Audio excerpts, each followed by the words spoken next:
বৃধান ৮৭ আমন মৌসুমে চাষযোগ্য একটি উচ্চ ফলনশীল ধানের জাত। এর জীবনকাল ১২৫ থেকে ১২৮ দিন। বৃধান ৪৯-এর চেয়ে ৭ দিন আগে এটি কাটা যায়। এ জাতের ধান গাছের কাণ্ড শক্ত, পাতার রং হালকা সবুজ। এর ডিগপাতা খাড়া, লম্বা ও চওড়া। ধানের ছড়া লম্বা এবং পাকার সময় এর ছড়া দিগপাতার উপরে থাকে।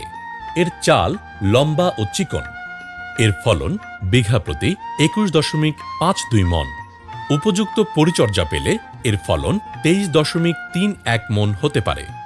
এ ধানের চাষ পদ্ধতি উচ্চ ফলনশীল রোপা আমন ধানের মতো। এটি বৃষ্টিনির্ভর চাষাবাদ উপযোগী আমন ধানের জাত। বৃধান ৮৭ এর বীজ বপনের উপযুক্ত সময় পহেলা আষাঢ় থেকে ২৩শে আষাঢ় পর্যন্ত, অর্থাৎ ১৫ই জুন থেকে ৭ই জুলাই। ২৫ থেকে ৩০ দিন বয়সের চারা মূল জমিতে রোপণ করতে হয়। রোপণের সময় সারি থেকে সারির দূরত্ব ২৫ সেন্টিমিটার, গোছা থেকে গোছার দূরত্ব ১৫ সেন্টিমিটার। প্রতি গোছায় ২ থেকে ৩টি চারা রোপণ করতে হয়।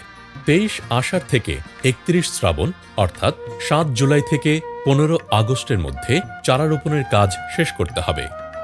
বৃধান ৮৭ চাষে বিঘা প্রতি ২৪ KG urea, ৮ KG DAP, ১৪ KG MOP এবং ৯ কেজি জিপসাম সার প্রয়োজন হয়।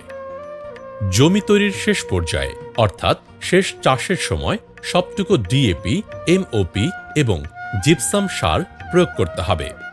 ইউরিয়া সার সমান ৩ ভাগে ভাগ করে চারা রোপণের ৭ থেকে ১০ দিন পর প্রথম কিস্তি, ২৫ থেকে ৩০ দিন পর দ্বিতীয় কিস্তি এবং কাইচথোর আসার ৫ থেকে ৭ দিন আগে তৃতীয় কিস্তিতে উপরি প্রয়োগ করতে হবে। রোপণের পর ৩০ থেকে ৪০ দিন পর্যন্ত জমি আগাছামুক্ত রাখতে হবে। চাল শক্ত হওয়া পর্যন্ত জমিতে পানি সেচের ব্যবস্থা থাকা দরকার। বৃধান ৮৭-তে রোগবালাই এবং পোকার আক্রমণ কম হয়।